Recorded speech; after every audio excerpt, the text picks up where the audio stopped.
All right, grasshoppers. It's Thursday, 10 o'clock. We're in the universes, multiple universes now. Um, just nobody's on yet, but just we'll make an announcement here. Just in this news flash, Susan Brooks will not be joining us today. She's got more important things to do. She sent me a message. She's going to the U.S. Open. She goes to every sporting event. Her and Kenny Albert, right? Kenny Albert can do every sporting event known to mankind, and Susan Brooks attends every sporting event known to mankind here in the tri-state area or beyond, possibly beyond. We'll wait for people to get on here, but all right. So a couple of announcements. End of the month, the Detroit Red Wings alumni is going to be playing the Mimsy. How are you doing, magical creature? Magical creature, you. At the end of the month, the Boston Bruin alumni will be playing in Detroit against the Detroit alumni. Real nice gentleman by the name of Joe Neville, and we'll have him on the show with us.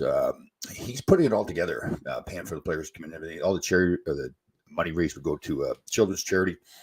And the reason I say that is he's flying me in to attend the event because he wants the Ranger alumni to go in the spring sometime to play against the Detroit Red Wing alumni. So fantastic guy. Just getting to know him. He called me Frank Simonetti, who's a big part. I think he actually runs the Bruins alumni. We've gotten to know each other pretty well. And he put us together. And so we're going to Detroit. Anybody in the Detroit area at the end of the month, end of September, get together and stay downtown at the Hard Rock Hotel? Something like that. Whoa. Danny Erickson, what was your take on the Neil Maloney thing? I'm missing. Is that way back when Neil lost his eye? Is that I can't remember if that's what you're talking about or not. I really can't. If that's what it was, I really can't recall it that well. I remember it happened, but the details of it, I believe that's what you're talking about. So, all right. So going backwards in time, wonderful wedding.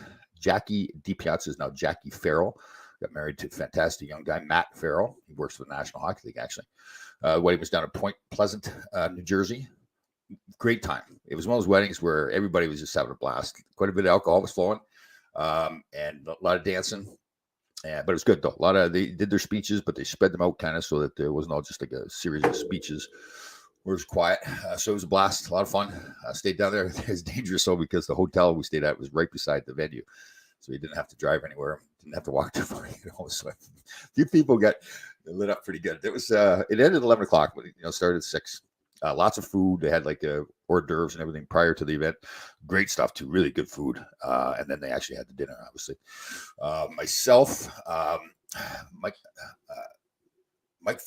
Fasulo. Sorry, it's awful. Mike Fasulo, who works for the Rangers. He and his wife were there. And God, I can't remember the last name. Really nice couple that also the husband works for the Rangers. Her and I hit it off. We're going to do a podcast. She's a pediatrician, very into the mental health part of it and everything. Christina, I can't remember. The last name's a little different. Nicky Fatio and his wife were there. Stefan Matteau and his new wife. They just got married a couple of weeks ago. Sue, wonderful person.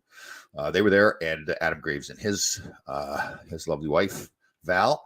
And then Michael Ali. He used to work for the Rangers, now works for the Islanders. Great guy. Everybody loves this guy. Sat together, so it was a fun time. All right, what do we get going? Lorraine, how are you doing? I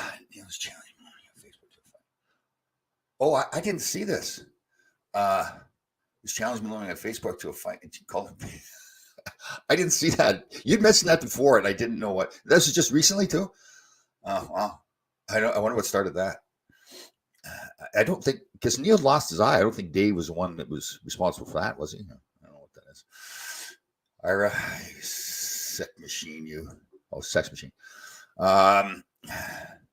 What was I reading? The sighting. They believe they had a sighting of the Loch Ness monster. Do you guys believe in that kind of stuff? Loch Ness monster with Bigfoot, all those kind of things.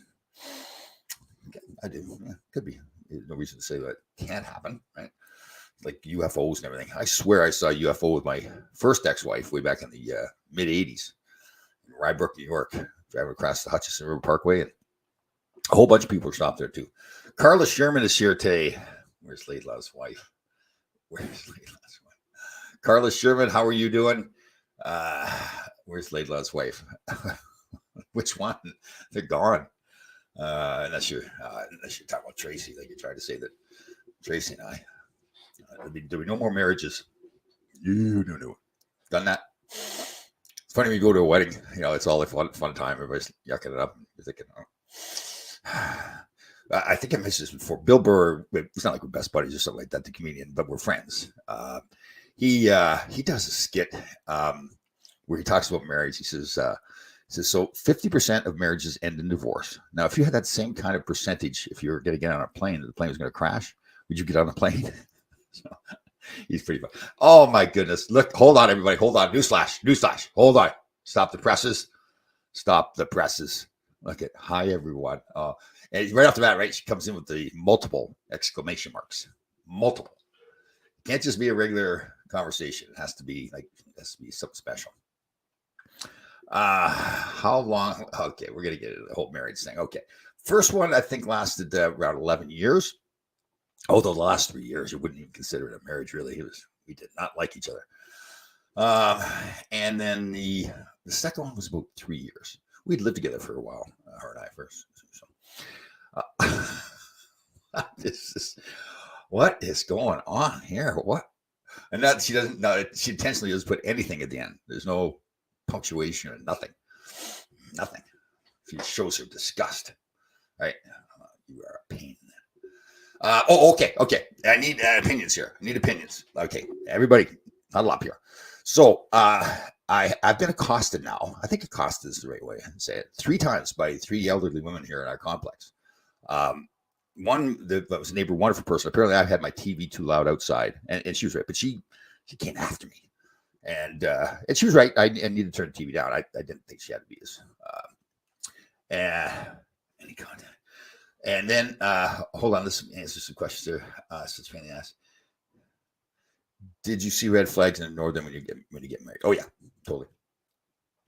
Well, my communication skills apparently are not up to snuff. And the second one, I thought I made it really clear that I was not wanting any more children. The fact that I got a vasectomy, I thought kind of cemented that thought. And my second wonderful person, my second wife, she wanted to have kids, but she obviously had not had kids. And again, I felt it was very clear that my desire is to not have any more kids. I love kids, but as people who have had children know, it's a big commitment, huge commitment. One of the best things you ever do in your life, if not the best thing you ever do in your life. But any contact with ex-wives, no. My oldest son got married. So both my sons were born to my first wife, or with my first wife, born to or with. And so we got married. Obviously, we had to see her there. No problem. There's just no need. My sons are adults now, so there's really no need for us to talk. My second, actually, you know what? We have spoken recently. Her mother passed away. Oh, probably 2 or 3 months ago. I did not know that until about 2 weeks after the fact. So I gave her a call. Had a great talk. So yeah, we get along fantastic. So yeah, it's just time to move on. Let me see here.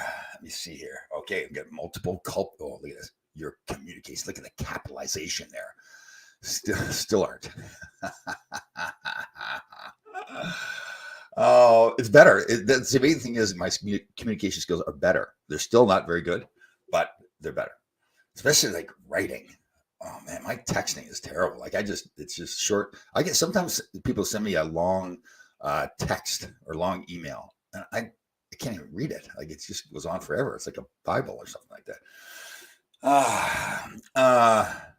So okay, let me get back to the elderly women. So the neighbor, again, she was very nice. So that's taken care of. Pepper's mother accosted me probably about a couple months ago.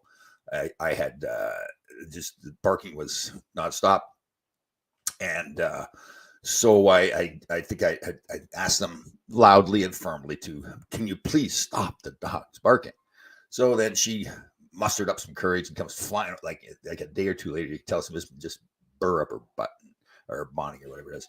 And so she comes running over to me as I'm coming to my into my place, and just and it's elderly women too. So you can't argue back with them. You can't get into a debate with it. So all right. So then last night, a woman just comes over to me, I'm sitting outside my back deck, relaxing. And she just walks over, knocks on my door, starts telling me that I can't make so much noise at 3:53 in the morning. She has her windows open. She likes to sleep with the windows open, so I have to curtail that. I try to be really nice, but it's we're living in a condominium complex. I know it's 3:53 in the morning, but I mean it lasts for 10 seconds, my video, or 8 seconds or something. So it's not. I think again she was saying, okay, this is the time to go. I'm such a nice guy. They feel like that I'm not going to retaliate or anything like that, so they just yell at me. So, all right. So I get these cryptic emails from one Mr. Larry Melnick. I don't know. I get them, and he sends me like pictures of some album cover or something. And I guess I'm supposed to. I don't know that. Well, how do I respond to that? Like, there's no. So I don't respond. I don't know what he wants. I think it might be some PBRs when it happens. So, ADHD. I don't know. I don't believe in all. Like ADHD was never a thing before. Like peanut butter allergies was never a thing. All this, everybody's got ADHD, peanut butter allergies. We want Herb back on the show. Yeah, and I agree. If I knew I could count on Larry Melnick, then I'm with you. Agree totally, Tracy. Whatever you say. But it's the thing. He says he's going to do it. Last minute doesn't show up, or waits till the last minute to get on the show. You don't know whether he's coming or not.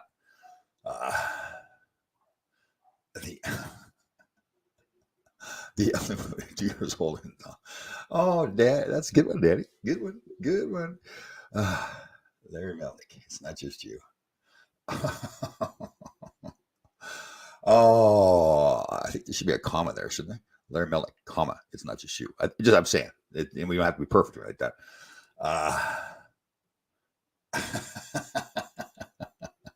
You know what?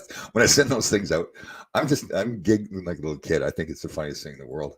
I think the whole thing that's what my mind goes to right away. If I see something that's goofy like that, I have to put it Larry Melnick thing. So,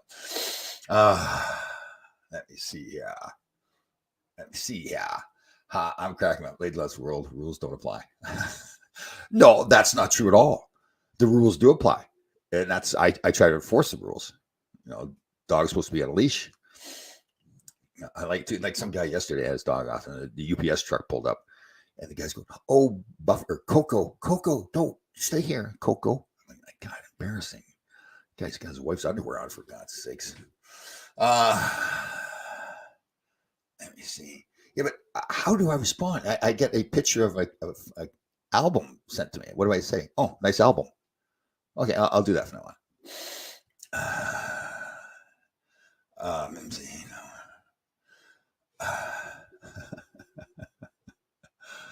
Oh man, museum, exactly. So that's in reference to the video I sent out of Chris Christie dancing. What was he thinking? And he was Boomer Esiason and Greg Hart, when they were partners, had a charity game at Citi Field years ago, probably maybe 10 years ago, and they invited Chris Christie. And yeah, the baseball outfit, they looked like they painted it on. I give him credit though; like it showed a large man, but he still went out there and played, knowing full well how he looked. So Larry Melnick update. Well, I mean, there's no new update. We still are waiting to get the call that he's changed his plans. Is not coming, but as of now, he's coming on the. I think he's coming in on the 17th of September.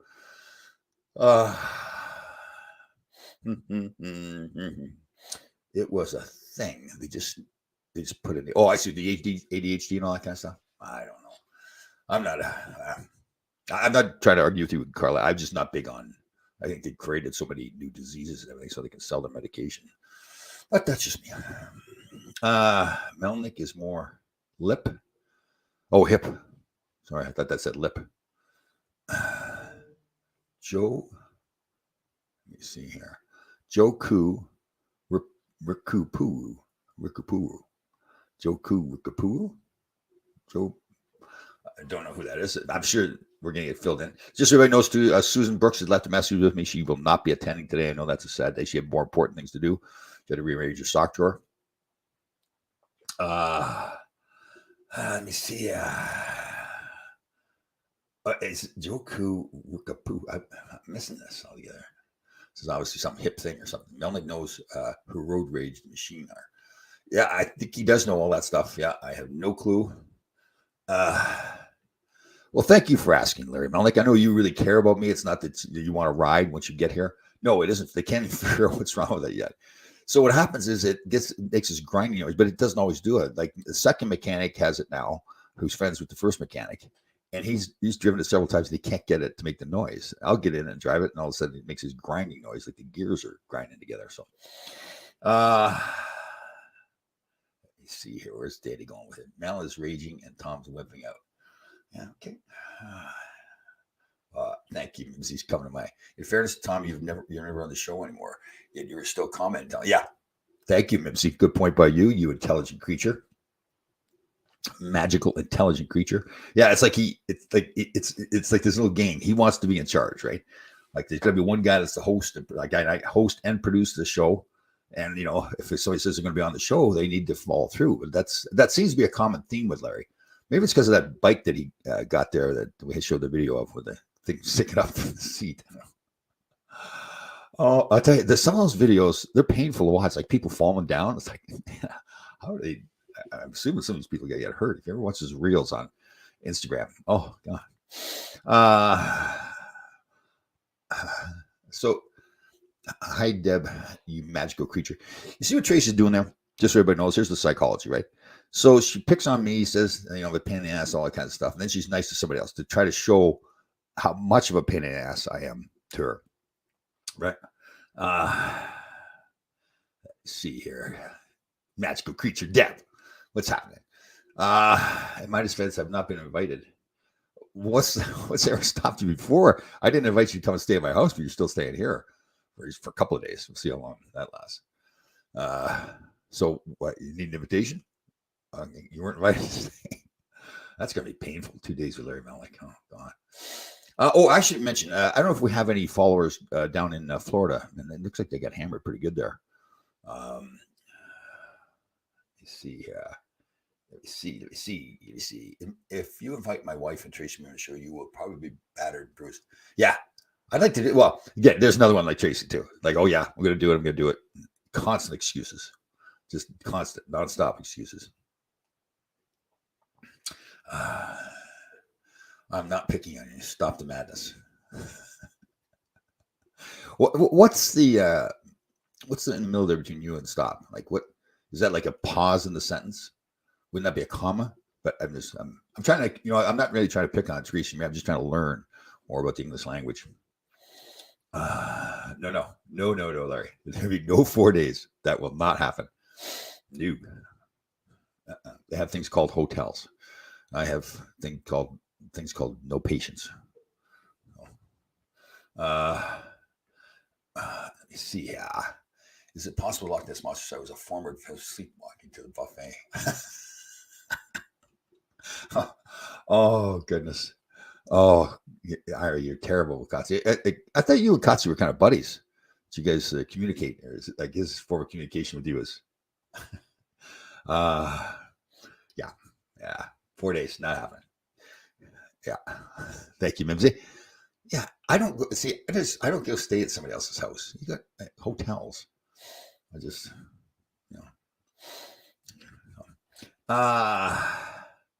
you spoke.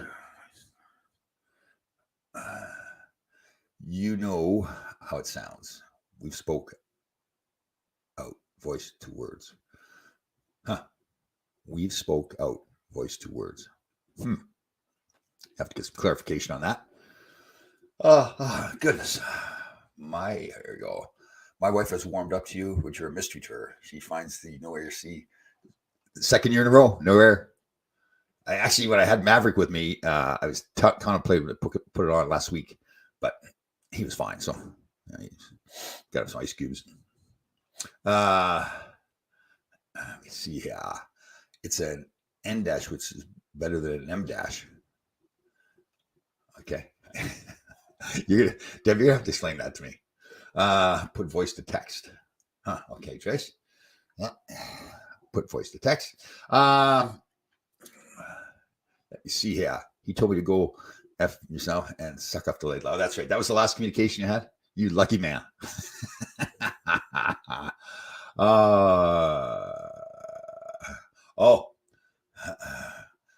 Sorry, that's your trying to help me out there. He wasn't going to stay 4 days. Not. 2 is pushing it. He'll be out the door at 3:30 in the morning, right after that second night. Yeah, Mel better get used to it, right? No air conditioning, no cable TV, right? All healthy foods. I did offer to go get him some PBRs, so we do that for him. Got a little cooler at the back deck there. All right, so what's everybody's take on this woman coming? She was very pleasant last night when she came over, but I thought it was kind of a little nervy to just decide that I can't speak outside, and she needs to tell me that. Huh. So I tried to be a little bit farther away from her window this morning, but at the same time, I can't. I got a principle. That's where I do my thing, right? Consistency, discipline.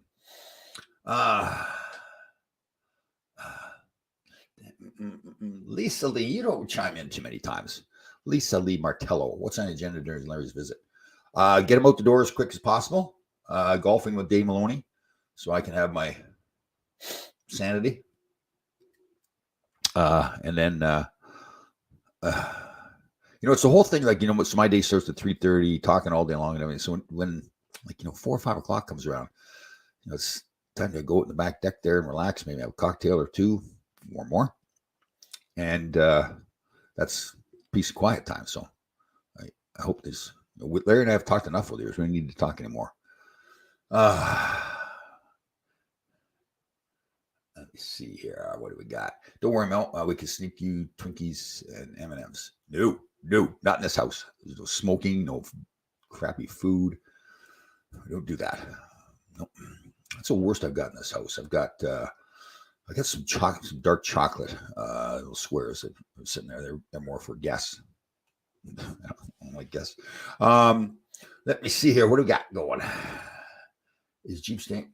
No, I don't think James is. He's got. I think he's just coming for the 2 days. He's not overextending his stay like somebody else I know is. He's coming in for the event.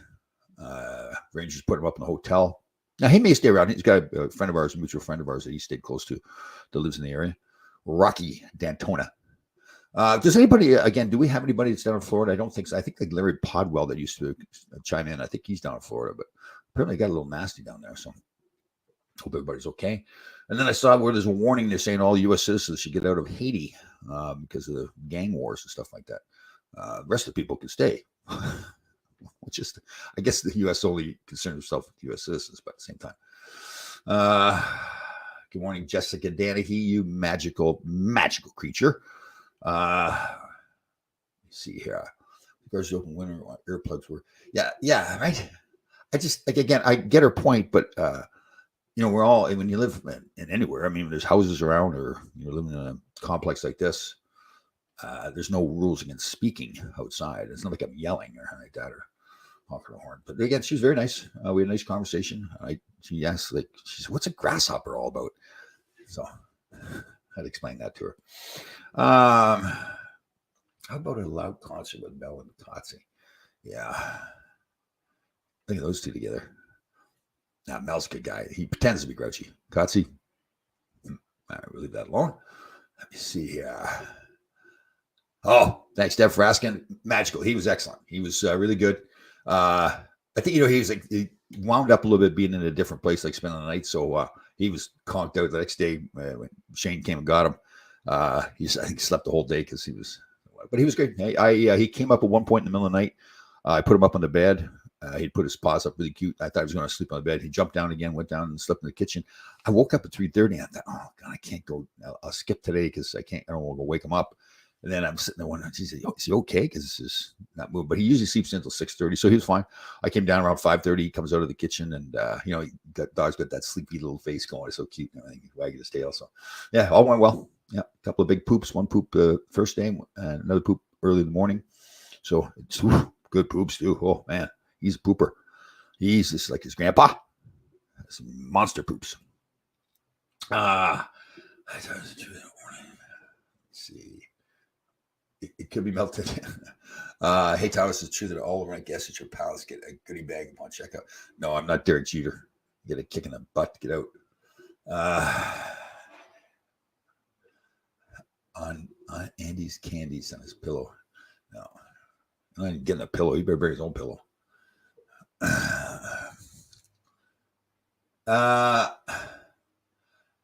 March. I have not heard that rumor. Well, they clearly went out this off season and added some older players, right, on short-term contracts. I think with the idea that I get that veteran presence, preparation for games and all that kind of stuff. That's typically how you view older players. That they've been through it so many times. So again, I don't know. I don't know what they can do under the cap. I guess if they're trading somebody to trade away, again, there was the rumors that Scheifele and Scheifele, did they pick up Scheifele? Who did they get? Wheeler? I can't even remember now. Who they got already as free agents, but Susan's not here. Somebody else know that. Tracy, maybe Tracy's busy.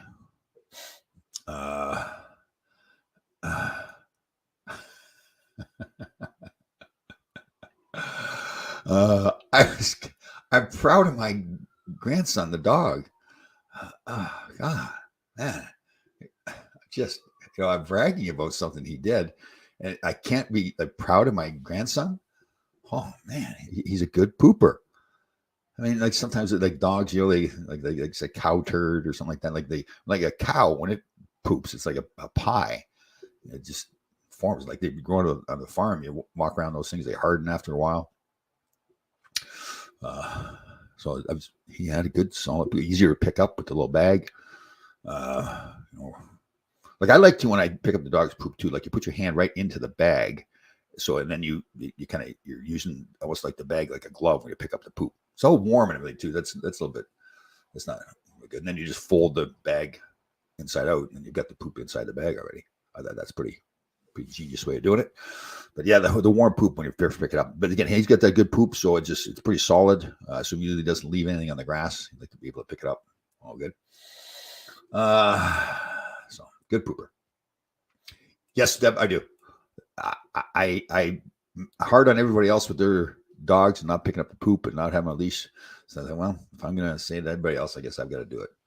Besides, it's like even the complex, you're walking around, kids are walking around and like that, and poop all over the place. It keeps now. I'm assuming people are complaining all the time now because now they send out a notice that smoking. You're allowed to smoke, but you can't sit outside on your deck when the smoke now goes over to somebody else's deck. So, but we won't be able to do anything in this complex pretty soon. I can't even talk outside now. Well, I can. It's just this one woman has an issue with it. I like, but the fact that especially these elderly women just want to come up and reprimand me. Just yes, okay. I got oh jeez, Danny, man, Cole. For anybody that doesn't know, I was the one that they had traded. Man, he's calling me a defenseman. That's just not nice. After all, I thought like him and I are like best buddies.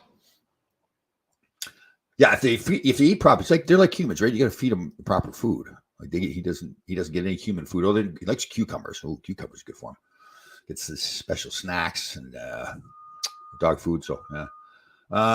Let me see here. Tom Cheap, so the bag has little holes. No. You don't want to get dog poop. Yeah, that is one thing, right? It's warm, so it's a little bit. You first pick it up, like, but it's Maverick's poop. So,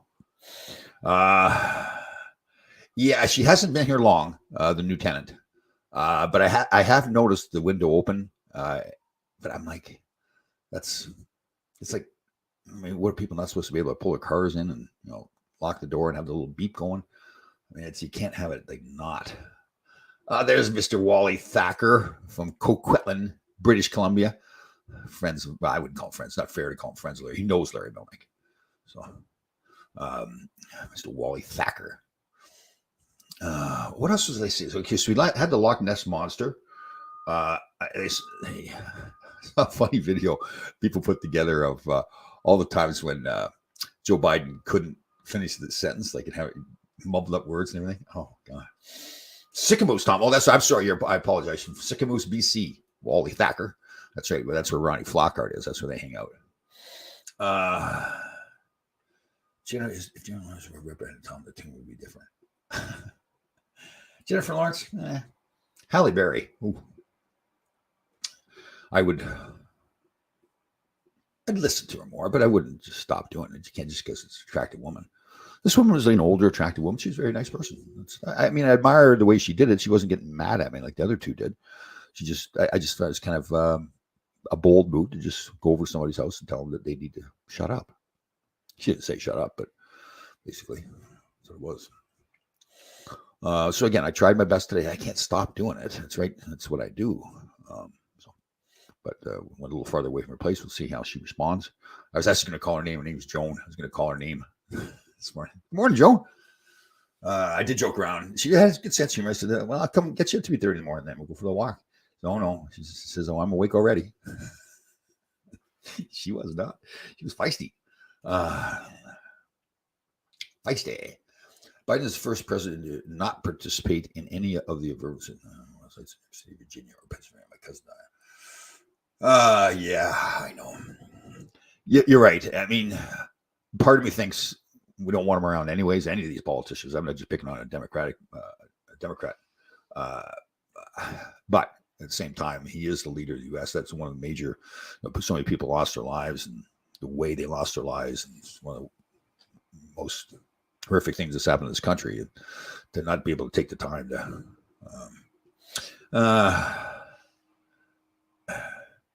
Okay, Mimsy. All right, Mimsy. I like this. Can you walk a different route? Yeah, part of the issue is the lighting. So they would be able to see my face in the morning. It's dark, and where I walk, there's lights there. Limited lighting, man. There's to be able to get to another spot that has lighting. It'd have to. Yeah, I don't know. Maybe am I wrong, Mimsy? Here, I want your opinion here now. Is it is it a little bit of a precedent-setting event here as well? Like, do I have to just adhere to every time I'm doing something that somebody else tells me I can't do it, although I'm permitted to do it? So I will do my best, but I can't just not do it. But I'd like to hear your opinion. I'm sure Tracy will give me her opinion. Yes, Tracy does not like Mr. Biden. I don't know, all these politicians. Who's it? Mitch McConnell. Like a couple of times now, he's tried to get up to speak and he can't even talk. And there's nothing to do. He's clearly not fit mentally. I'm not picking on him for that, but he's not fit mentally. How can he be a politician and just be out of it? He can't even finish a sentence, but I guess that's Biden as well.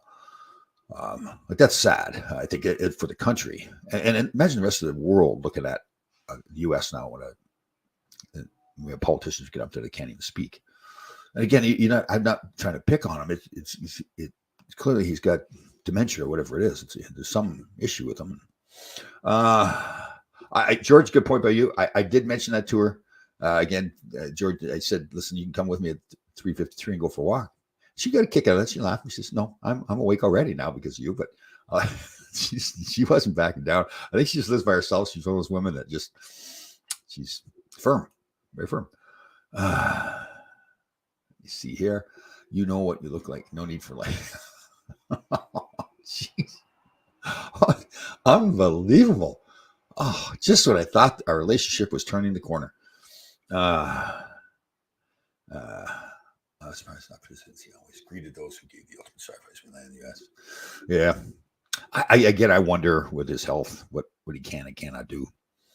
It did make some really strange comments. Like he tried to be joking around when he was in Hawaii after the fires there. That were just totally inappropriate. They showed a video where the crowd was just booing him. They were saying some choice words to him. I mean, that's got to be, you're the president of the United States. And you got people that just, you go to an event, people tell you to have off. But that's the way it's gotten. Let me see. Yeah, you see. You're not wrong, Tom. It's not like you're parking yourself in front of that and doing more reading. She needs to focus on something. Yeah, I agree, Mims. Yeah, I just, you know what I'm getting the sense more? Yes, I think we want to be positive. Great country, all these great things going on. There's, I just see more and more people are just bent out of shape about everything now. Like there's no respect for, or less respect, and it's not everybody, but it seems like there's less respect for each other in all areas, whether it's driving on the road. Like everybody be careful out there, because I'm telling you, people just don't care anymore. Running red lights, running stop signs. And like I told my kids, I recommend to everybody, just because the light turns green or you think you've got the right of way, I would not go until you've looked both ways to make sure nobody's running the light or the stop sign. Biden blew up people of Ohio with a toxic train accident and twice said no comment with the tracks against his bad. Yeah. I wonder, I'm not trying to defend him, but I wonder how much of it is his mental health. Like, I just don't feel like he's aware when he's speaking in public. Like if he's got a speech that's written out for him, obviously it's prepared. But I just think when he starts like trying to joke around, like it's so inappropriate. I can't remember exactly what he even said in Hawaii, but it was like, I think he was trying to joke around. Like he and his wife had a kitchen fire or something. He tried to joke around about that compared to, I mean, people lost their lives there in Hawaii. These politicians, they think they're going to be funny with these little quips. He's a dim-witted man. Yeah. Yeah, there's a big brouhaha over that, right? What they spent, each person gets $700. Like I think they spent like $44 billion or something to go over to Ukraine, and each person in Hawaii that was affected by the fires gets $700.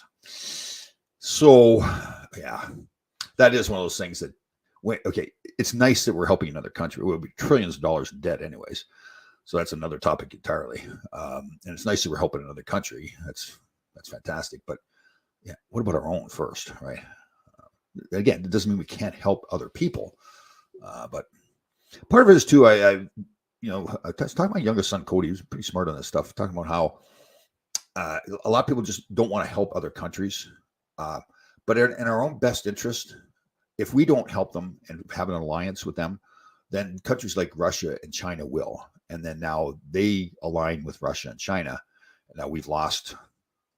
Now we're out on our own. So people say, well, we should just help ourselves, not help other people. Well, I do think there's first of all, it's nice to help other people, but secondly, we need to keep our country strong by making sure we've got allies around the world too. So, he's saying my cat died and why? What? It's always, I know that's what's about his cat. Oh man, it's like I said, just the comments, the being out of touch with the people so much too, right? Like he has no idea how the people of Hawaii are feeling. Lost their homes, got no money, no food. That's not one woman getting interviewed. She lost her cats and dogs and home, and didn't have food. And it was, I think it was just yesterday I saw this interview, and she hadn't gotten anything. So, yeah, it is true. Politicians. To me, it just all starts at the top. I think the pandemic, and there's all like, see Bill Gates getting quoted all over the place, and others, Fauci as well, saying that there is a second pandemic coming. They just don't know when it is. It's like and it's all. Saw another interview where some small town, someplace like 16,000 people. There's a Target store, and they had like 24 pull-up stations where you don't have to go into the store. You just pull up. And they're anticipating the next pandemic and the next lockdown. So all these people will just be, to make sure that they've still got business going, they pull up, they pull up stations in the car and order all their stuff. And I guess it's run out to them by the workers. So, and they're preparing for it. There's only 16,000 people, and they got like 24 new things in this Target. So, well, okay. I hear you on the leader part, Tracy Marie. USA is not a joke. I think USA is a fantastic country. Like the physical country itself, the Great Lakes, Rocky Mountains, the beaches, the cities, all that stuff. And there's so many fantastic people. But unfortunately, it's a minority of people at the top that they're bought and paid for. There's no other way they're putting it. Big money owns the world, really. Like all this talking, like different parties. It's all owned by BlackRock and Vanguard and JP Morgan and the Rockefellers. They make all the decisions. What's going on? It's just, like Bill Biden, it should not be a president. He's just not fit for it. And I'm not talking about his choice making, although I don't agree with him, but he's not physically fit for it. So, well, this part bothers me too. Yeah, veterans should be treated way better than they are. I mean, that's a joke. They go and fight for our country, fight for us. And there's a lot of people, like Bill Brown with his swim across the Hudson, and many others. We had a podcast the other day with this Chris Wiley. He's a retired Navy SEAL. He runs the Michael Murphy Navy SEAL Foundation Museum out in West Sayville, Long Island. So like there's a lot of veterans that help other veterans too. And there's other people that are doing a lot of other things too. But yeah, the treatment of our veterans should be, I mean, we shouldn't have to do that as individuals, although as long as they're getting taken care of, who matters. But the government who, sends them to these wars in different places, they got to do a better job for sure. Let's see here. But so many people here need help. Yeah, I agree totally, Tracy. You're not wrong at all. And I think that's, I think that's something, again, should our government officials be doing that? But here's part of my thought is these government officials are just totally corrupt. I would rather they stay out of our lives, including helping us. Like we should just help ourselves and help each other more. And that is going on, a lot of it, but we do need even more of it. Because again, I think anything our government officials touch just goes to crap. So again, I don't want them in my life at all. They're way too involved in our private lives, spying on us. Any sense that we have any kind of privacy, that is a fallacy. They follow us all the time. They know what we're doing everywhere we go. So I hear you, Tracy. There's more people do need help, but we should all just help each other more. And again, there's a lot of that going on already, but the more the better. So let me see. Yeah, Ben. How do players get paid? Once a month or every week? During the season, we get two paychecks a month. Yeah, then it's I think in the old days you could spread it out for the year, but you want to get the money up front anyways. Pandemic only when election years. Well, yeah, Tracy, I don't know that, but I tell you I've become more and more of a, I don't know if it's conspiracy, but the more studying you do, the more you realize why things happen the way they happen. Like Hunter Biden getting in all the trouble. Every time he got in trouble, they impeach or they had more charges against Trump, right? Like how about when they found the cocaine in the White House, and then they said, "Oh, we can't figure out who it is." It belongs to, what do you mean you can't figure out? You get cameras everywhere in that place. That's Hunter Biden's. Who are we kidding? And the thing is now that they gall them now to say this stuff and then just drop it. And knowing that we're just so used to all the stupidity that we don't even question it anymore. We question it, but we just, to make a big stink about it is pointless. It doesn't do anything. Let's see. How's this paying for passport shit? No one needs them coming into the country. Go figure. I know. There's some stuff is just ridiculous. It's like, but again, you know what? The big money owns the politicians. The big money owns the newspapers and the media outlets. The big money owns the pharmaceutical companies. And so it's all, they determine. Now, my son explained it to me better too. They own the majority of stock, like all the big money in all these different companies. Now, that doesn't necessarily mean they have voting rights, but when they're that heavily invested in a company, they've clearly got the ability to pick up the phone and call the CEO of the company and say, hey, this is what we want done, right? So it's like the media doesn't dig on stuff anymore. They may make it look like they're digging, but they're not. Like how all these politicians come in, starting their career as politicians, and they're not penniless, but they're certainly not wealthy, and they make a salary of, let's say, $250,000 a year as president for 8 years, and then they leave and they got houses all over the world. They're worth millions of dollars. Well, and they're allowed to do insider trading, so they set up the rules so that they can do insider trading. And the reality is, unless we want to have a civil war, what are you going to do about it? You either vote for Hillary Clinton, Biden, or Trump, and again, Trump is the least bought and paid for. I mean, he's got his own money, so he doesn't need to get bought and paid for. But that's why they don't like him, right? Because they can't control him. So, what we got going here? We got our politics here a little bit, but I always thought, imagine what a player's one-time check looks like. Must be amazing, just taxes paid and take home. Yeah, it is now. It wasn't a big deal when we played.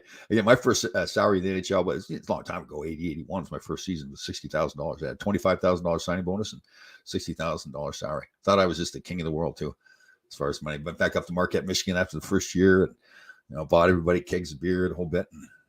And, then I got married twice. Ended that. It's becoming a dictatorship.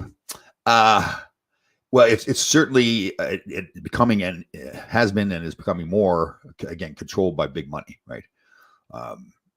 it's again, I just don't believe that our politicians, they're making the final decision, but they're being told what to do. They know what, like Al Gore with the whole global warming. He's now living in, he's got this huge mansion someplace in California. And I just think that's why us fighting against politicians, I think, is kind of pointless. I think it's more us pulling together and helping each other, as opposed to spending our time saying how, again, politicians are corrupt. But that's it. We know that the whole system's corrupt. It's all about money, power, how the BlackRock and Vanguard and all those places get, they're worth trillions of dollars already, and they own everything. They own the fast food restaurants that make us fat and unhealthy, and then they own the pharmaceutical companies that they give the medicine to again, not get rid of the diseases like diabetes, but just mask the symptoms. So they continue. A healthy America does not make money for pharmaceutical companies and doctors and hospitals. I saw a video back in the 60s or 70s of kids training. There's a certain, I think it was when Kennedy was in office, and there's a certain standard of fitness that they had to have to be able to do a certain number of push-ups, pull-ups, everything. And they showed the kids are all healthy and slim and moving around. They weren't on medication. They weren't, they were healthy. Now have the kids sitting inside and during the pandemic and being on video games and out of shape and getting diseases, and makes money for big businesses. So, okay. Yeah, you're right, Wally. We got on politics here. Let's get away with it. Back to hockey. Have you ever fought a goalie? No, I don't think I ever did. No. No. College, I was a nutcase in college. I think it was Glenn Healy was in net. He was at Western Michigan. I think that's what it was. I'm pretty sure. I think I tried to spear him in the head. I may have too. Again, I can't remember if it was Glenn Healy or not, but yeah, I was in that case back then. So, but most goalies don't. I mean, they will fight if they have to. I mean, Hextall, great fight. I remember Hextall and Felix Potvin in Toronto. Hextall skated the length of the ice, and Potvin gave a pretty good fight. That was a good scrap. Remember Mike Vernon and Patrick Waugh in Detroit, big brawls they had. And then I think Patrick Waugh fought Chris Osgood, I think a year before that, or a year after as well. So, yeah, there's been good goalie fights. Billy Smith, I don't know how good of a fighter he was, but he was nasty with the stick. So, again, just to be sure, September 18th, again, James Patrick is coming in, Larry Melnick, Mike Rogers, I don't know who else, but they're honoring Craig Patrick at the time. So they're trying to get a bunch of guys that trying to get Jan Eriksson to come over. He's over in Sweden. Thomas Sandstrom. Craig Patrick's a good man too, really good. He was a big part of my career. They had fired Freddie Shero had actually brought me into the NHL, so he played a big role in my career as well. But then when they fired Freddie and Craig took over, he really treated me well. We had that big run, and I got tons of ice time. I was actually watching an old game against the Kings, and I think it was J.P. Kelly. He was a big hitter, and they told me, back then, they have they still do, but they have before the series starts, they say, well, here's what we need you to do. Here's what here's what you need to do, Laidlaw. So they said, every time you're out there against JP Keller, just hit him, because he was supposed to be hitting everybody else. And I was watching the video. It was hilarious. Like, you could tell that they had told me that. That's all I would do. I would just take him 10 steps down him, run him, go back someplace else, and then he'd get fucked in. I'd go run him again. I remember at the end there, he was just like, oh, God, because I just wouldn't let him do anything. He never got a chance to hit anybody because I just kept hitting him all. And that's all I did. It wasn't, I wasn't a power play, wasn't carrying the puck like that. Just moved puck up, run JP Kelly. And they had another guy, too, that was like, he was a big hitter. And I was supposed to hit those guys. So that was fun. That was a good run. I remember, because that's your first year, and you go on a run like that, because we weren't supposed to. So LA, I think, finished third overall. We were at, 14th, it was 1 through 16 back then. And so we thought, most people thought we wouldn't win that series, and then we did, and beat them up too. Man, we had a tough team, and then did a great series against St. Louis, and they had a tough team too. But it was, remember Sutter and Eddie Hospodar going at it. Brian Maxwell was there. It was good. So it was that was a good series. That was a fun time. Let me see here. Yeah, right. Like being fit. Yeah, being on like on recess, being outside, running around all the time. Yeah, we'd have track and field days. Remember the old days where they had shop? So you build something, work on cars, or like we made a metal ashtray one time. That was a big deal, like soldering it together. I mean, kids, it's not their fault that they don't know how to do anything with their hands if they're just going to regular school. That whole thing. I wonder when that just ended, right? It just kind of faded away. We used to have track and field day too. And we were trying to pick a relay team from all the guys my age. And so we just got about 10 guys together and say, okay, we're going to have our 100-yard dash. And the first 4 people are making the relay team. So, of course, I didn't make the first 4 people. I was 5th or 6th. I said, we're going again. And they said, no, we're not going again. I said, yeah, we're going again. So they gave in because I was so stubborn and went again. Still didn't get in the top 4. And I think finally they just got sick and tired of doing the 100-yard dash. So we did it again. I said, we're going again until I made the top 4. And I think they just kind of, forget it. He's going to keep going until he makes it. So I made the top 4. I mean, I think back about those things. I did stuff like that.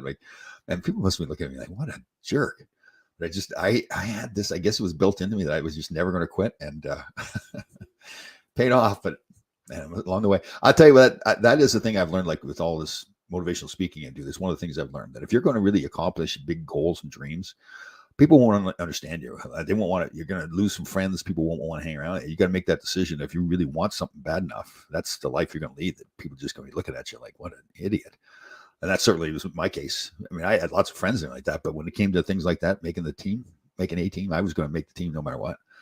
And I've told the story many times. We've lost him now. Doug Harris is a really nice guy, played in Northern Michigan with me. And he passed away a few years ago. But I remember we were sitting in the dorms, and I've told this many times, but he just had a normal conversation. He wasn't trying to dig on me or anything like that, but he just, listen, nobody from this team's ever going to play in the National Hockey. He just kind of said it as a fact. Listen, we have a fun time here. And I lost my mind on him. I just, don't you ever say that to me again. I'm playing in the National Hockey. That's it. And I remember looking at his face like, what is the problem here? I just said nobody's going to play. So yeah, it was that, and that's what I've learned. Like, you do this motivational stuff. I've learned why. I didn't know why I was like that back then, but you don't learn more now, that you need to, if you have a dream and a goal, you've got to be obsessed with that dream and a goal. You can't just, and I tell kids all the time now, we're at Jackie's wedding. There's a couple of young kids sitting at the table with us, and one young boy, his dream, he's going to law school and wants to be in sports finance or something someday. He said, I hope I'm going to try that. And I said, well, you can't say try, because whatever you say to your subconscious mind, now here's that. You got to tell yourself you're going to be whatever it is that you want to be. Like if somebody's trying to be a doctor, they don't say, well, I'm going to try to be a doctor. No, you say, I'm going to law school. I'm going to be a doctor.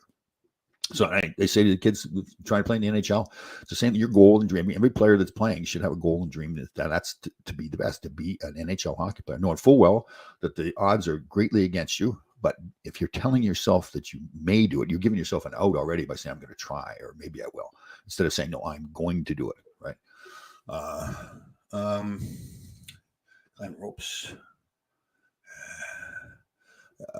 Yeah. They probably banned dodgeball. Yeah, I know. Yeah, kids now, man. It's not the kids' fault. It's just the environment they live in. Game 3 of the Class A, Jackman picked a fight with Gary Howitt. Yeah. Eddie Jackman was a scrappy goaltender. Don't you know the guys were spot pickers like Don and Lusky or Midway? Oh yeah, totally. Yeah, it's some guy. Listen, and that's part of the reason. Like I didn't fight as much as maybe Herb Brooks didn't want to be fighting. But yeah, if you're gonna fight, if you're gonna be known as a guy that can fight, you can't just fight certain guys. You gotta be willing to fight everybody. That's Larry Melnick, man. I tell you, that was the thing with him. And like Larry's a decent sized man, but he, like fighting Dave Brown, for instance. I mean, that he didn't necessarily have to do that, but he was known as a fighter, and he was going to fight Dave Brown, and obviously he did well. And that's the thing with fighters too. Even if it's not as big a guy, you can lose fights anytime, even if you're a good fighter. Like Dave Brown was known as one of the best, and he lost to Larry Melnick that day. And that happens. If you're going to fight, everybody that fights is going to lose fights. It's just the way it is, and they all know it too. And that's part of it. Like it's just man on man, and you're in front of 20,000 people and your teammates and the other team, and you lose. I fought a guy at the Garden. I can't remember what his name was. His name really wasn't even that tough. Listen, he was a good fighter, but I tripped on. I think I tripped with it, but then again, he was still giving it to me. And I went down, and that's just embarrassing, man. You're skating back to the bench, and your teammates are trying to be good guys. They're coming over to you. Way to go, Tommy. Like the old saying, you've got to show up. Showing up is half the battle. That's what it is. So it's still, you show up for the fight, but again, you're fighting for your team too, right? There's a reason why you're fighting. Either something's happened out there to you or somebody else, then to not win. It's like, yeah. But then you can come back and fight later. Especially back then, it was like you knew if you beat somebody, he's coming back after you. So, yeah, we do. That's a great point for young kids now. Man, go to school to get an education in one of the trades, like an auto mechanic or something like that, because it just isn't many people out there now that are leaving school and doing one of the, like a trade, like a carpenter or something like that. Man, it's electrician. You get into an electrician's union and you're taken care of. So you see, yeah. If Mel drives his little red rocket in New York, you'll have to loan him some clothes. All that. Oh, Mel. Let me see here. Moose DuPont, king of the third man in the Saving Flyers. Yeah. Well, that's in the Flyers. To their credit, they did not let one of their teammates get beat up. Not very often, anyways. If somebody was losing a fight, they jumped in. You get tougher to do that now because you get suspended for that kind of stuff. But let me see here. Let me see. You sat at kids' table for the love of God. They were young men and young women. They were like, I think, 21 and 19, something like that. The young man he just finished college, 21, 22. So before we sat down for dinner, there was assigned tables for the dinner. But before that, they had like hors d'oeuvres and everything in this big room, tons of good food, oysters and all that.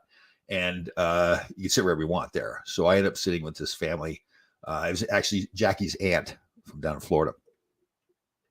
So got talking to them, and yeah, I just flip into that motivation mood now. Like if somebody, especially if a young person says, "Well, I got to try to do this," I just have to jump into the no. You're not trying anything. You're going to do, and so they don't have a choice. Dave Poulin absolutely lost you. Oh, that was a good scrap. That was a good one. Oh, James, yeah, he bloodied up Poulin, and then it was a brawl. It was a line brawl, and they held on to each other. And then for some reason, I didn't know what it was. They started again. So they really had two fights in one. And they were throwing bombs too. And they were tired. I mean, I remember the two of them just hanging out. They were holding each other up really. And then they went at it again. That doesn't happen too often where you fight and then you hold on to each other. And now you go back at it again. James was good. He was a tough player. Really good. James could do it everything. He was a great athlete. Still is a great athlete. I'm happy for him too. I know we've talked about it, but I had a good conversation with him. The team was sold up there in Winnipeg. The team was moved down to Washington State. I can't remember the city. And the new owners are from Los Angeles, I believe. And they wanted all U.S. people running the team. So they let James go.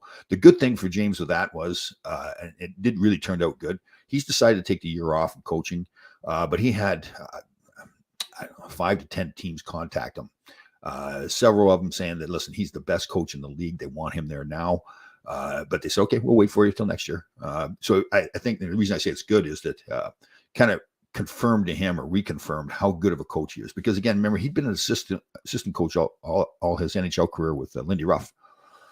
And that's a different role, right? And James had talked about too how, being a head coach, you have to have more of a presence. You're an assistant coach, you're in the background, you're talking to more players more individually. But as you're the head coach, you got to stand up in that locker room. You got to show the team that you really are in command of this team and that you know what you're doing, you know the plan. There's no hesitation, there's no doubting, there's no maybes or ifs. And James has really got that now. He had it in him all the time. It's just that he, really, found it more for himself. And again, for everybody else to see that in so many ways, I think something that probably wish could have been handled a little bit differently.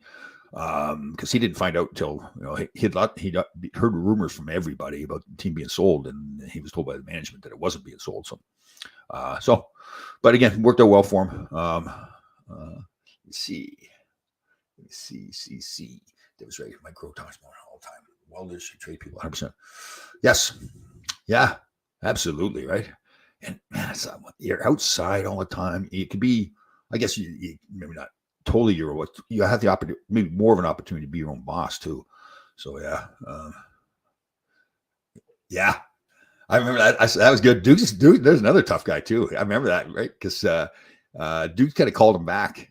I remember Duke wasn't getting played as much. That's kind of near the end of his career here in New York, and Herbie wasn't playing him as much. Like Duke used to be that first line guy that's scoring 40 goals all the time and everything. Hey, what's going on? How do you say it? Anch? Regular. Good to see you. How are you? Uh, I don't know if we met, but good you're on here. I'm glad you're here. Oh, great. Happy to hear what James Pat did. Submitted by Guys record was amazing. Now we can come back here.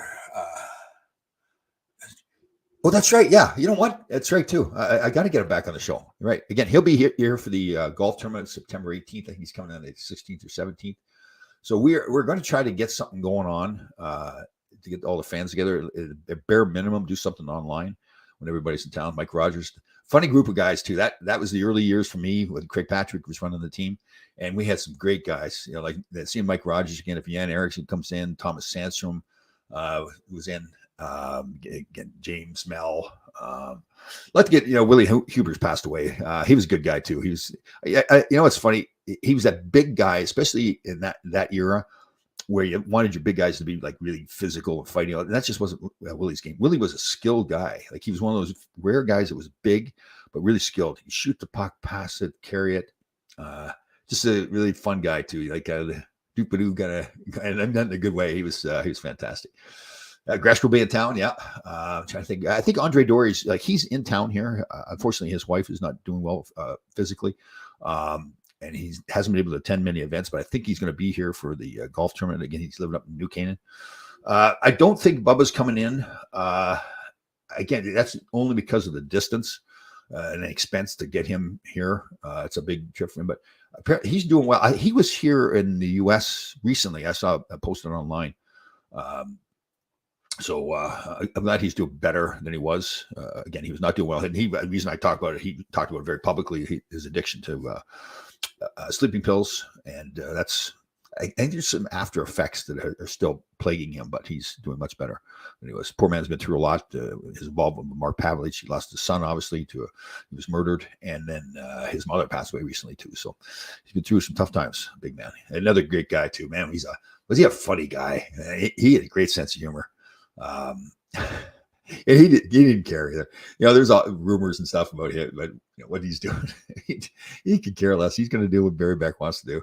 I look back and I don't think I recognized it at the time. It had to be a lot of pressure on him, right? Because they'd gone to the finals of '79. The next year they traded 5 players from that '79 team to get Barry, and that '79 team was close. A lot of those guys they traded away were like those grittier guys, Pat Hickey and Sheekat. I think Sheehan was here.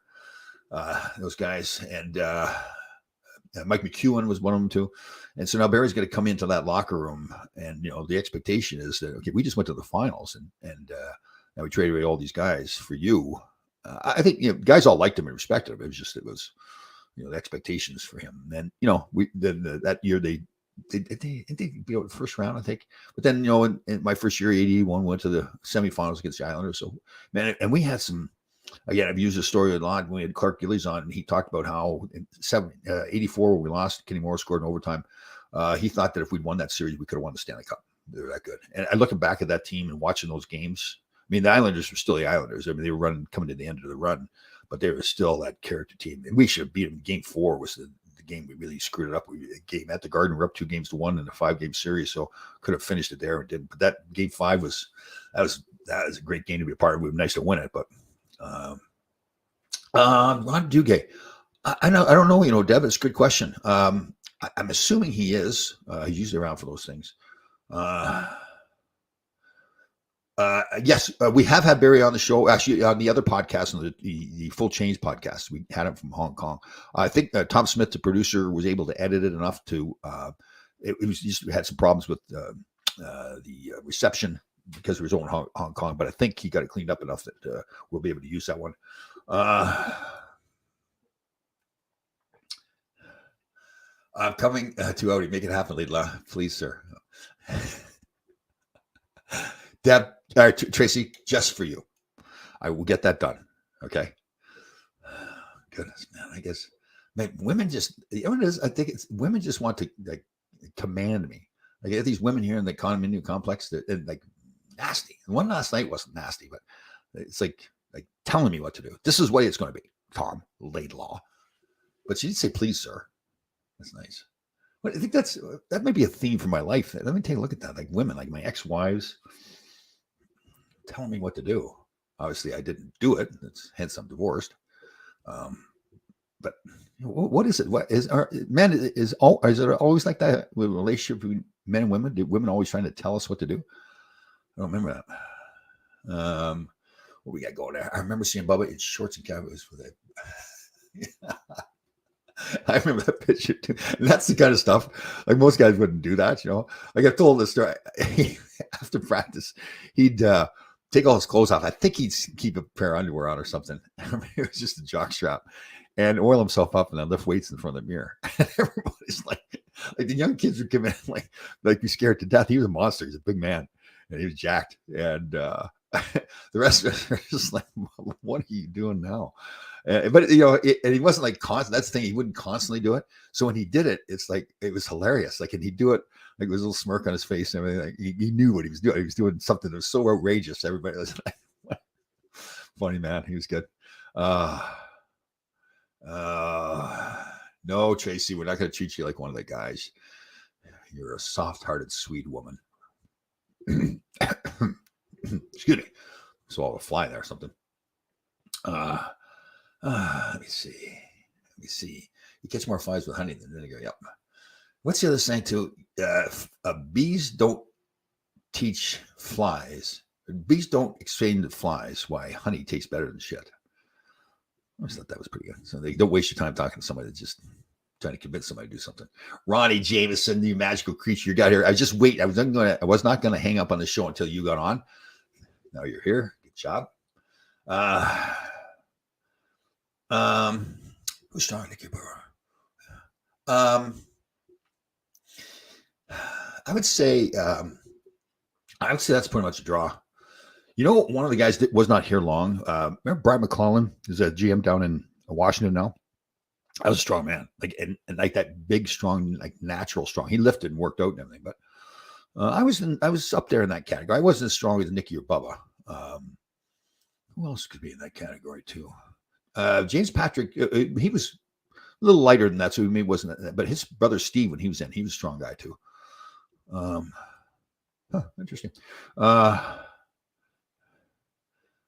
The jury. I tell you, I just sit there and when I find one that I like, I'm just like, oh God, I'm just dying. I'm crying myself. I write it down, and I'm thinking, okay, that's enough. And then I find out, I go, oh no, nah, it's going up there.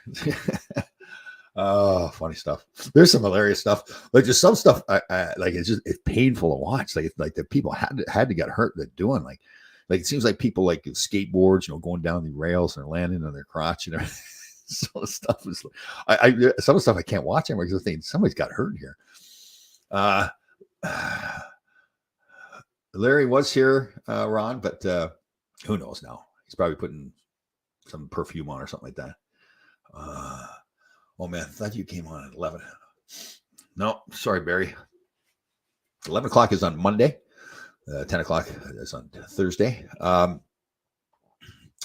Yeah. How about the bicycle when they pump the pedals and the things coming up in between the seats? Places I go now. I was at an event, a pure hockey event last week, and I know the guy, but I didn't know he followed. But he says I can't stand. It's unbelievable. He posts those things. He says I'm crying. I have to show my kids and everything. And it's not me. I just find them and post them. It's not me created. It's just it's good stuff though. Some of the stuff they catch people doing, especially like drunk people, and I'm bad. Like some stuff, I'm thinking I can't be laughing at this. Like particularly women who are a little larger falling down and everything. You should not be laughing. Remember the old TV show, Family the video show where they show like they have a contest like who's the funniest home videos, and I used to die laughing. My sons and I sit there too. They'd start laughing at me because I'm crying so hard. Especially they do a compilation of the same kind of videos, like it was women falling down or kids falling down or whatever, and they get going. And it's just like, oh, I don't know, it's terrible, but it's just like larger people falling down and not being able to get up, like sitting down on those cheap chairs and the chairs breaking. I know, it's just like a little kid. I can't. Well, it appears so. Pepper moved. So that's a life-changing event right there, much quieter. And then it appears there's still some dog barking, but it doesn't appear like they're staying away. The unleashed dogs are not around my neighborhood as much, so that's improved. Although I was thinking of moving to a different location, and one of the listings on online, they go, and like as a bonus, they go, and they allow, it's different towns, and they allow dogs off the leash too. Like it was a great thing. And I go, oh God, I'm not moving to that town. What would you recommend I eat to get my brain working better? Well, what I've learned is your body works as a pharmacy for your brain. So when you exercise, it releases all these proteins, and the scientists were calling like a hope molecule. It goes into your brain. So the more you physically exercise, that sends all this good stuff to your brain. So yes, food will make a difference. And conversely, I should add that your brain acts as a pharmacy for your body. So the more you're putting good thoughts into your brain, enjoying your life, like, make yourself happy. Like don't watch the news with all negative all the time. Be around healthy, positive people. And then your brain now actually releases proteins to go into your body to make your body healthy. So to answer your question, to make your brain work better, exercise your foods will make a difference. Healthy, lower fats, lower carb foods, a lot of salmon, a lot of fish, turkey, chicken. Try to stay away from too much red meat, not have as much bread and proteins. Stay away from trans fat foods, which is all the processed meats like hot dogs, obviously bakery stuff. You don't want to eat that. So just as much as you can, stay away from sugars. There's so many healthy ways you can season foods now without using sugars and salts, or at least limiting them. You have some, but so it's all those healthy foods. But again, your body will really release healthy proteins that go into your brain by you exercising. Could be a walk, bike, ride the bike. As simple as flexing your muscles releases proteins in your brain from your body. So it's I can't say enough about like being active. And again, it doesn't mean that you always have to go to a gym and lifting weights. It could be a walk, a swim, a bike ride, moving all the time, especially getting up early in the morning. If you can, get in front of like watching the sunrise, the sunset at night, being near the water, all those things. Those are all like very healthy. Releases all these chemicals and proteins that go back and forth between the brain and the body. So again, the foods will help, Barry, but more than anything, it's the exercise and moving. And again, that healthy lifestyle. It's right, healthy mentally and physically. Yes, Funny Soul Video. That's right. That was, I love that show. That was good. Let me see here. Because of the writer's strike, I've been idle at work, so I've been on a lot of posting funny stuff. Yeah, I think it's huge. Like again, and removing unhealthy people from your life. It doesn't mean you have to be mean to people that you've had, but I recommend, if you got somebody that you want to keep in your life, but they're very negative for whatever reason, let's just say to them, listen, let's not be negative. Let's be really positive, and then lead the way. Like not sitting around complaining about things. You do have people sometimes that are like that. They get stuck in that rut where you get on the phone and they want to vent about all the bad things. And again, you want to be there for them as a friend, but to continuously, like every day, getting on the phone with somebody or being in the presence of somebody that's negative all the time, it's not healthy for you. And it's not just like a theory; that's a science behind it. So that's, to me, that's like that. Making a decision to be a healthy person physically and mentally is the biggest thing. And again, I just think the two of them are so tied together. The better shape your body's in, the better shape your mind's in. Again, you don't have to be some fitness fanatic. But, all right, Jack, be nimble. I always thought Steve Patrick would be really good. I don't think he wanted better. Yeah, I think it was injuries more than enemies. And he's always seemed to be played as a fourth line guy, but I'm with you. I thought he was good, like a big man, a good skater, shoot the puck, knew the game, was competitive, stick up for his teammates. But for some reason, again, I don't know. That's the way I looked at him. It just didn't seem like management looked at him the same way. And again, he did have injuries too. So, but yeah, he was strong, dude. Keith, you veteran, magical veteran. How are you doing, brother? Good to see you. Barry, doing cold water. Burst brain injuries somehow. These have been incredible in the focus. Good job. Yes. So yeah, the cold water plunges. Again, it's another form of it's helping release those proteins that go up to your brain. So yeah, I've heard a lot of good things about the cold water. For me, I have the cold shower, so I'll have the regular warm shower.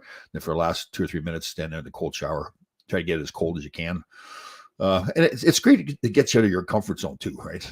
Because again, nobody really wants to go sit in a cold water plunge, sit there. And nobody wants to take a cold shower, especially if you're taking a nice warm shower. Now you got to turn it to cold. You don't want to do that, but once you're doing it over and over, it's not a big deal. But yeah, it's just another one of those things that gets you out of your comfort zone. I believe so much in getting out of your comfort zone, making yourself get out of your comfort zone, because again, 2 things for sure: life is not fair, and you're not going to be perfect. So things are going to happen to you.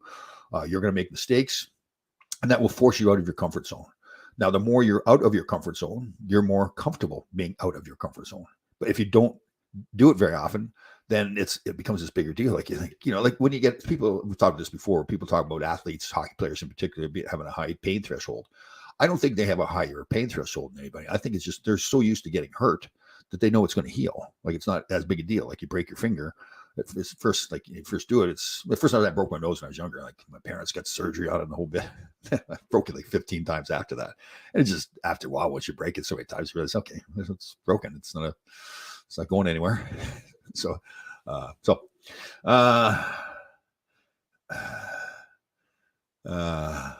more time, more brother, let me see how. Great exercise, great for type 2 diabetes prevention. Oh yeah. Listen, I'm not a medical doctor, and I guess, some people you don't have to be overweight to have diabetes. But being active and getting rid of body fat, I just believe that you can fight off diabetes and fight off any of these diseases.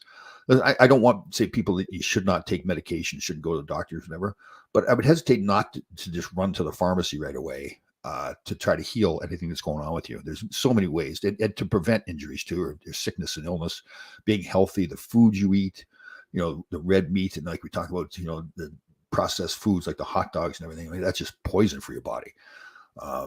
So, I mean, and again, even if you're not gaining weight, because I'm skinny, I can eat hot dogs. Well, it's not about the gaining weight. It's just those foods go right into your arteries and harden your arteries. It's just terrible for your heart. I mean, listen, having it once in a while is not a problem. But if somebody's got a steady diet of processed meats and bakery goods, those are all things that are just high in trans fats. That's why I really recommend that people, they get on some kind of an app or something. They can chart their foods they put in their body to see how much carbs, protein, and fat that you're putting in your body, and what the nutritional value is.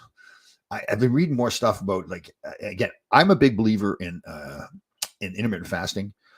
We have had other people, that Pam Ahi, the Selly Salt girls, she doesn't believe in it as much, but she's really careful in saying, listen, if you feel it works for you, you should do it. But it is funny. That's one of those things that you see all these different studies. Some people say it's fantastic. They'll explain the science a little bit. Other people are going to go, I don't know really if that's true or not. But that's one of those things, whether it's the cold baths or the infrared saunas or intermittent fasting or different types of exercise. And if you did everything that everybody recommended, you'd never have enough time in the day to do anything else. So you got to pick and choose the things that you think are working for you. Like, what's your focus on? Like the CMOS for me is important, and collagen peptides and protein powders and lots of proteins. But again, listen, I don't say that you have to live this perfect life either. It's being healthy. Like, I like sitting around and having a few cocktails, when the time's right, when all the work's done. Now, that's not healthy for me at all, and I'm not recommending to other people that that alcohol is good for you. But I lead a very healthy life. I get up every day at 3:30. I'm exercising. If I want to sit and have some cocktails, I'm going to do that. I don't drink and drive. I'm never out in public. If I'm sitting out the back deck having a cocktail, and I fall asleep now. Anyways, get like the old man syndrome, right? So, let me see. Let's see. I'm concerned with all the reefer smoking today. We got rid of the cigarettes. Thank God, now people are smoking.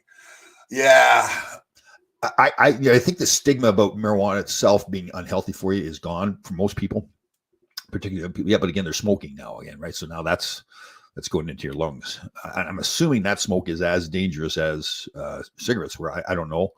But that's a good point. Yeah, and there's alternatives too. Like there's the gummies or pills you could take to get the same effect from marijuana. But yeah, you go into the city, like you're around Times Square, Madison Square Garden, it's like you get high just walking around there. Let me see here. I went psycho with it. It's addictive. Marijuana, is that? Yeah. Yeah. It's there's a lot of people who turn to CBD or marijuana who have had brain injuries. There's a former player, that's Jeff Friesen, I believe. He actually just got inducted in the Saskatchewan Hockey Hall of Fame with Gresh. And he had concussion issues and was on all kinds of medication. And the medication was really screwing him up. So he got off it. And I think he got on to, I think it was marijuana, some cannabis product. I can't remember if it was a CBD or not. I can't remember. Cold shower shrinkage, George Costanza. Yeah, that is, yeah, things do shrink up a little bit. Easier to put on your underwear. All right, we got to wrap this up here soon. Just deep breaths and big exhales help. Very true. Breathing, deep breathing, a lot of things. Like I've learned now, if I'm in the middle of the night, if I can't fall asleep or something, I go into like start doing my deep breathing. So to me, what it does is it now makes your focus on your breaths, like really concentrate on your breathing. So you're not concentrating on some other issue that's stressing you out or whatever, or even during the day. Like I have a tendency when I make a presentation or speak, I talk a little fast sometimes. Maybe you guys will notice that. And I've learned to, if I'll catch myself doing it and like take deep breaths, excuse me, die. But yeah, breathing, that's true. It really slows down your heart rate, the deep breath. So, excuse me. Let me see. Knuckles, yeah, I saw him doing, so Chris Nyland's got his own podcast, and he vapes on that. I don't know if that's something to help him, some medical reason, if that's just what he likes to do. I've never been a smoker. Like, I smoked pot in college, but even then I choked to death. Cold water. Yep, cold water. Again, for me, when I take that, I just take a cold shower at the end. But that really, when you're done, man, you feel good. It's just like, wow, let's go. Yes, Tracy Marie. All breathing exercise. Yes, they call it like stuff like box breathing, where you're breathing in and out. But I've learned so much more, and I really, I'll help anybody that wants to get help, but I've just learned so much more that there's so many things we can do naturally for our bodies and our brains, as opposed to pumping it full of medication. And again, I want to be very careful. I don't want people to, if they've got some kind of illness or whatever, and the doctor says to put you on medication, I don't want you to not do it because I've somehow influenced you. But I think it's just,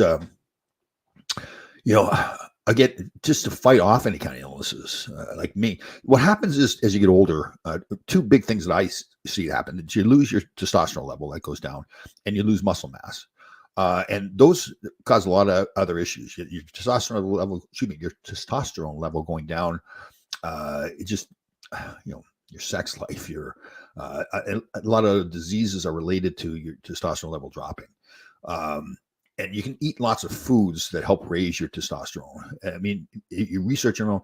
Now, I want to be careful. This testosterone, which is legal, testosterone replacement therapy, where you go to a doctor, he gives you a prescription, and you can get shots to increase your testosterone level. Maintaining your muscle mass, that's exercise. Yes, you're not going to be the same at 65 or 70 that you were at 25 or 30, but if you exercise on a regular basis and learn more about exercise, like how to exercise properly, maintaining your core, so that's going to help you, with your balance, helps you burn fat more. You're just more, your body's like, you may fall down. So somebody's not in shape, they fall down as they get older. That's how you get these broken hips and everything. But if you slip on ice and you're in shape, you're less likely to have some major injury because you've fallen down. Those kind of things. So those are all things that are in control, especially as you're getting older, but at any age. Let me see here. Biofeedback is a good alternative. Been around forever. I learned in 1982. Yeah, biofeedback. Yes. Fire breathing too.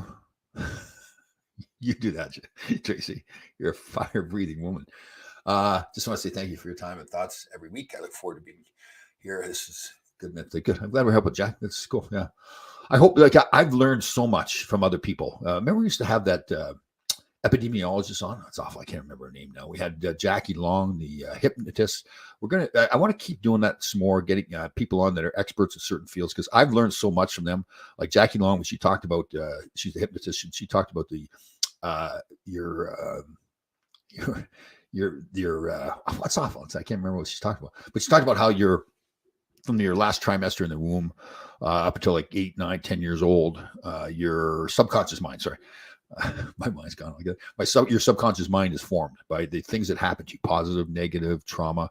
So people, as they get older now, the kind of a lock is put on the subconscious mind, and that now is who you are. And people say, well, this is who I am. I can't change. Well, that's through hypnosis and other things you can change, or even just by yourself, telling yourself that, this is who you are. Like looking in the mirror and saying, listen, I am good. I'm a good person. I'm a smart person.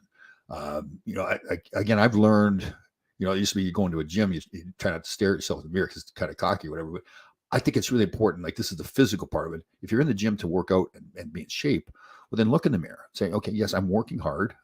I feel happy. Feel good about myself. I'll get back to work. Don't stand there and stare. But the same thing if you're with your kids, you're raising your kids. I think it's important to step back and look and say, okay, am I doing the right job here? Are these kids healthy, physically, mentally? Are they good kids? Are they learning? And then get back to raising them again, right? But I think it's time. It is very important to take stock with yourself, your family, your careers, whatever, and say, okay, is this what I want to do? And sometimes maybe it isn't going the way you want to do it. You need to make a change or go harder. So I'm a huge believer that. So again, you're going to make mistakes, right? Now, somebody said, well, you need to change. But if you really believed, if you had some task to do and you really believed that you were doing it the right way, then that's how you should do it, right? You really take the time to say, okay, am I doing this the right way? Then if you're not doing the right way, then don't do it that way. But if you do it the right way, you still may fail. Maybe just you didn't go hard enough, or just the brake didn't bounce your way. I don't always think you need to change the way you're doing it. I think you maybe just doing it harder. I'm so fortunate to play with so many great athletes. Wayne Gretzky, Larry Robinson in LA. And one of the biggest traits they have, Larry Robinson, I had just admired him so much. He would have this play where he'd come around the back of the net in our zone and fire the puck up the middle of the ice for a breakaway. I would never do that because the puck's going to get turned over, but he would do it. And sometimes it would get picked off and the other team would go in and score on us. But Larry Robinson didn't change that. He just did the same thing again, did it harder. Came right back to it right away because he knew he had success in it before. This one time it just didn't work out. So now don't change it. Just go harder on it and do it again. I just think that's life. Again, just don't necessarily, just because it doesn't work the first time. Like I've tried to say about it. So if somebody asks you if you could do something, and instead of sitting there and seeing all the negative things and say, well, I can't do it, say, look at the positive things. Say, yes, I can do it. There's parts of that I can't do, or right now I can't do it. Yes. But go ahead and say yes, knowing full well that you may not get it done. And again, I'm careful to not say fail, because you don't fail until you stop trying it, right? So try it. If it doesn't work, it just didn't work that time. Get up and do it again. Because people are going to say to you, well, Tom, you said you could do it. You didn't know. So yeah, well, I will do it. I'm not done yet. It didn't work that time. And that's the hard thing to do, that, people are going to, people are quick to say, well, you didn't do it, so you're wrong, or you said you could do it, you lied to us, or whatever it was. No, I'm just not done yet. I'll do it. It's just not done yet. So I believe so. Let me see here. Tom Smith makes me laugh, busting. Yeah, he likes to give it to me. At first, he was a little bit nervous, I think, because he asked me after. He says, "Okay." I said, "Yeah, I can bring it on. That's funny." Yeah, because again, I'm such a smart ass too that if I can't give it, or if I can't take it back as much as I get. How big was the change from Herbie and working out as a team versus Freddie when you were a rookie, Parker McDonald? Parker McDonald, Freddie Shero, old school, right? You go to practice, they'd stand in one spot, barely talk, blow the whistle, same drills all the time. Freddie was great. I mean, it's just a totally different style. Herb came in and he is hands-on during practice. He never stops. He's constantly on you, pushing you to be the best. I'll never forget. It's changed my life too. I didn't realize at the time, but we'd have a bad practice when we weren't passing the puck properly. He'd stop practice and he was intense too. He'd grab the stick, like he's squeezing sawdust out of it. He'd pick out somebody he's going to pass the puck to, and he says, "Passes come from the heart," and he just passed hard. And we'd wake up and start passing better. The practice would change. But again, I didn't realize at the time, but he meant that about life too. That passes come from the heart. So if you're going to do something, put your heart into it. And I think he knew what he was saying. It was about hockey, but it was also about life. And I think it'd be all parts of hockey. It happened to be the passing. The same thing. If you're going to shoot to score, like put your heart into the shot. If you're going to hit somebody, put your heart into it. It's the same, whatever you do in life, with a relationship, your career, you meet somebody. I learned this in the Navy SEALs too, and others. But pretty much every Navy SEAL that I've ever spoken to, it's when you engage with them or they engage with you, it's a full-on, they're concentrating, they're looking you in the eye, they're listening to what you say, they're not interrupting you. I think that's one of the greatest signs of respect that people can have for each other. That if you're going to have a conversation with somebody, if you've asked them a question and they're speaking, then listen to what they're saying. They would get engaged in the conversation. And when I speak to young people going off, like leaving college, actually, I saw a kid. I was renting the car to go down to the wedding this weekend at Westchester Airport, and I'd made a presentation probably 4 or 5 years ago at Westchester Community College.